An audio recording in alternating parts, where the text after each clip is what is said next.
let's talk about absolute value. So in number 28, 29, and 30, we see all these equations have equal signs, but they have absolute value around them. So the absolute value looks like bars, right? They look like bars around them. So when we're talking about absolute value, let's first talk about what is an absolute value.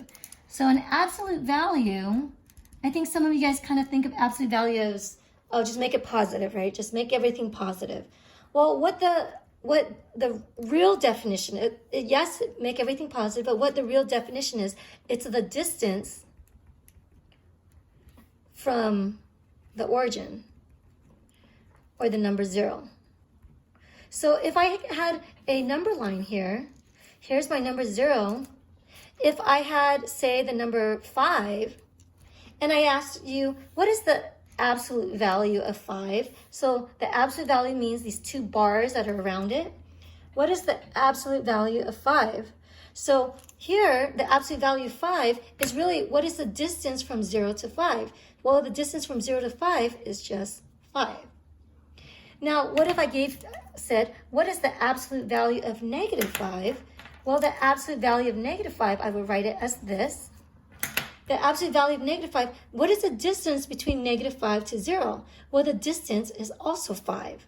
So distance is always talked about with positive numbers. So for an example, here's Long Beach, right?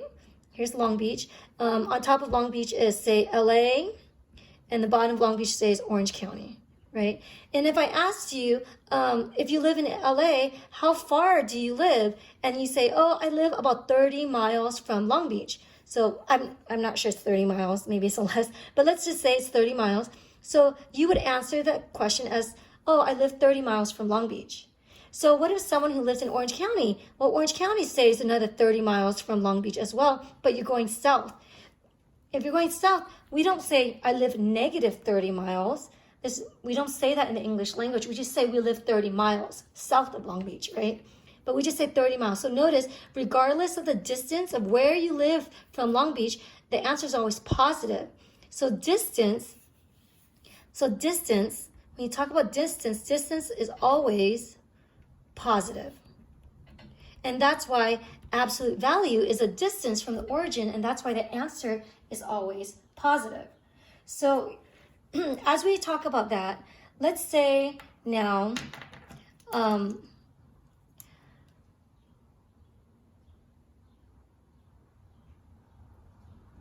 let's say I gave you something that said absolute value of x is equal to 7. If I say absolute value of x is equal to 7, and the question is, what is x? Well, what number can go in here where the distance is 7? Well, there's going to be two answers, right? The answers are going to be 7 and negative 7, right? If I put a 7 in here, the distance from 0 to 7 is just 7. But if I put a negative 7 in here, the distance from negative 7 to 0 is also 7. So you're going to have two answers.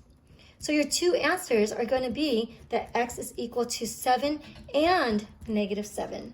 And that's why when you have absolute values, you're going to have two answers. When you have a variable inside when you have a variable inside an absolute value, you're going to have two answers, right?